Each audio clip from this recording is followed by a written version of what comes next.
First time කල්පිටියට යන්න හදන්නේ. මම මුලින්ම කියන්න මං අද උදේ මචං කාටගස් දෙකලියක් ගියා. 17807යි ගාන.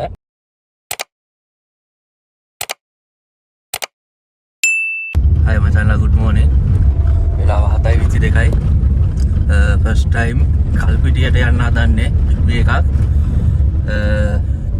පිකප් එකට යන ගමන් ඉන්නේ. බලමු කල්පිටියට කොහොම වෙයිද කියලා. හයි මචං. වෙලාව 10:40යි. දැන් ඇවිල්ලා ඉන්නේ කල්පිටිය හයර් එක ඉවරයි. ඒකට මම පෙන්නන්නම් හයර් එක ගැන. මම මුලින්ම කියන්න මං අද උදේ මචං කාටගස් දෙකලියක් ගියා. මේක මචං ඒකේ 3396 මට තියෙන්නේ. කියන්නේ 4260න් 869ක් කොමිස් එක. කිලෝමීටර් 27ක හයර් එකක්. ඊට පස්සේ මචං ඇවිල්ලා ඉතින් තමා ගෙදර මේ උදේ තමා මේ මේක ඇතුනේ. ඊට පස්සේ මචං ඒක කිලෝමීටර් 129ක් ගිහින් තියෙනවා. පැය 2 විනාඩි 40ක් ගිහින් තියෙනවා මට හයර් එක ඉවර කරන්න. ඒකට 17807යි ගාන 3577ක් කොමිස් එක තියෙනවා රිඩක්ෂන් ඔක්කොම ටික. ඒකට මචං මෙතන මට 18229යි තියෙන්නේ. කෑෂ් හයර් එකක් ගියේ.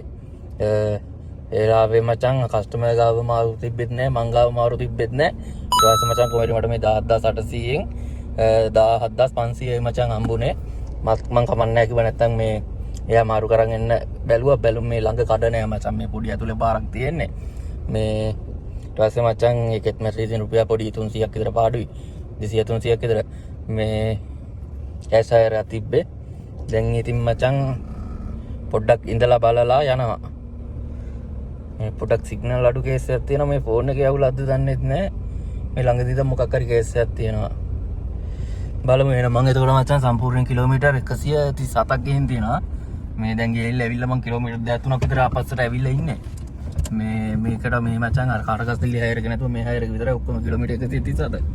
ගෙවල් ළඟ ඉඳන් කියන්නේ කිලෝමීටර් 3ක් වගේ එයින් තමයි මේ හයර් එක වැදුනේ. හරි මචං එහෙනම් ඔහොම තමයි කල්පිටිය ෆස්ට් ටයිම් ආවේ.